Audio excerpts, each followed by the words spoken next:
This channel does not promote any violent, harmful, or illegal activities. All content provided by this channel is meant for an educational purpose only. ঠিকই বলেছেন। সবসময়তেই উনি ভুলভাল কথা বলেন, কিন্তু এটা একটা ঠিক কথা বলে ফেলেছেন ভুল করে হয়তো। আপনি তো গুজরাটে দেখতে পাচ্ছেন যে গুজরাট বলে এত কমিউনাল, সেখানে সমস্ত মুসলিম যারা ব্যবসাদার, ইন্ডাস্ট্রিয়ালিস্ট, সাধারণ মানুষ, তারা সবাই ওখানে গিয়ে থাকছে, খুব আনন্দে থাকছে, খুব শান্তিতে আছে। আপনি তাদেরকে বলুন তো 5,000 টাকা মাসে বলেছিলেন না দিয়ে দেবেন মাসে মাসে, আপনারা আসুন, কেউ আসবে না। আমার প্রধানমন্ত্রী, আপনার প্রধানমন্ত্রী শিখিয়েছেন সবকা সাথ, সবকা বিকাশ, সবকা বিশ্বাস, সবকা প্রয়াস। আমরা ধর্মের রাজনীতি করি না, আমরা ডেভেলপমেন্টের রাজনীতি করি। যদি কাউকে আপনি অ্যালেজ করেন তাহলে সেটা প্রমাণ করার দায়িত্ব আপনার। মানহানির নোটিশ গেছে, এবার আমাদের সম্মানীয় এলওপি বিরোধী দলনেতা শুভেন্দু অধিকারী মহাশয় আপনাকে কোর্টে টেনে নিয়ে যাবেন, তারপর দেখা যাক, কোর্টেই দেখা হবে। যে ন্যারেটিভ সেট হয়েছে সেটা হচ্ছে যে মমতা ব্যানার্জি দুর্নীতিগ্রস্ত মানুষের পাশে।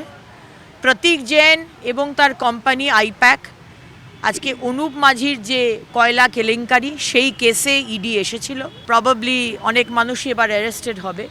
সেখানে আপনি গিয়ে কোন এখতিয়ারে প্রতীক জৈনকে বাঁচান বা ফাইলটা নিয়ে আসেন বা হার্ড ডিস্ক নিয়ে চলে যান?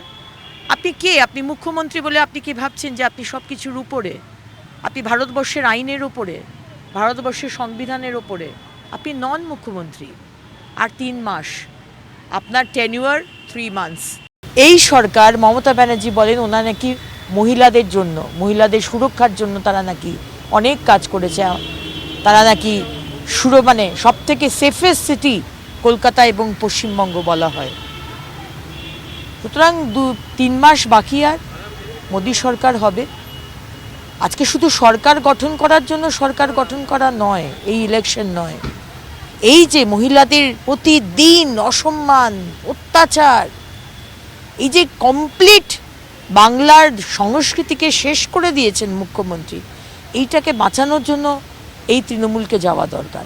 এখানে তো মমতা ব্যানার্জি ভাবেন যে আদালত, পুলিশ, প্রশাসন, বুদ্ধিজীবী সবাইকে হাতের মুঠোয় রাখবেন। এবং এর আগেও আমরা দেখেছি বিচারপতি বাড়ির পোস্টার পড়েছে কিন্তু কেউ অ্যারেস্ট হয়নি, হেকেল করা হয়েছে। সুতরাং সুপ্রিম কোর্টে যাচ্ছেন, এটা ইডির বিষয়, ইডি অবশ্যই যাবেন। কিন্তু আমার তো মনে হয় যে মমতা ব্যানার্জিকে অ্যারেস্ট করা দরকার। এই ধরনের একজন চিফ মিনিস্টার, যে চিফ মিনিস্টার আগে হচ্ছে ভারতবর্ষের নাগরিক, সে নিজেকে মনে করতে পারে না যে তিনি আইন বা মানে সরকারি যে কাজ চলছে সেখানে উনি বাধা দেবেন আর ওনাকে কিছু করতে দেওয়া যাবে না। উনি তো আইনের বাইরে নয়। সম্পূর্ণ পরিকল্পিতভাবে সেখানে চন্দ্রিমা ভট্টাচার্য মহাশয়কে বসিয়ে এই যে টোটাল আনার্কি, সম্মানীয় বিচারপতি, আনার্কি করলেই মানে ঘাড় ধরে বার করে দেওয়া উচিত ছিল ওই কোর্টরুম থেকে। যেদিকে মমতা ব্যানার্জি নিয়ে যাচ্ছেন, আশা করি এখন বাংলার মানুষ তারা বুঝতে পারছে যে কোন দিকে এই পশ্চিমবঙ্গকে মমতা ব্যানার্জি নিয়ে যাচ্ছেন। মমতা ব্যানার্জি আপনি যেটা করলেন সারা ভারতবর্ষ, সারা পৃথিবী দেখলো।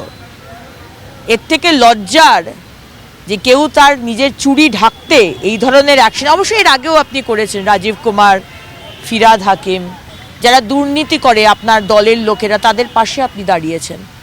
আর রাজীব কুমার, আইপ্যাক তো আপনার খুবই কাছের। ওই নীল ডায়েরি, লাল ডায়েরি আর এই সবুজ ফাইল, তার মধ্যে কি আছে সেটা তো ইডির দেখার দায়িত্ব। এবং এটা ইডির বিষয়, ইডি এবার সেটা কিভাবে দেখছেন। আদালতে তারা গেছেন, কেস উঠতে দেওয়া হয়নি। মানে এত অ্যানার্কির দিকে এই রাজ্য যাচ্ছে যে আমরা অবাক হয়ে যাই, আর আমাদের লজ্জায় মানে মুখ ঢাকার জায়গা থাকে না।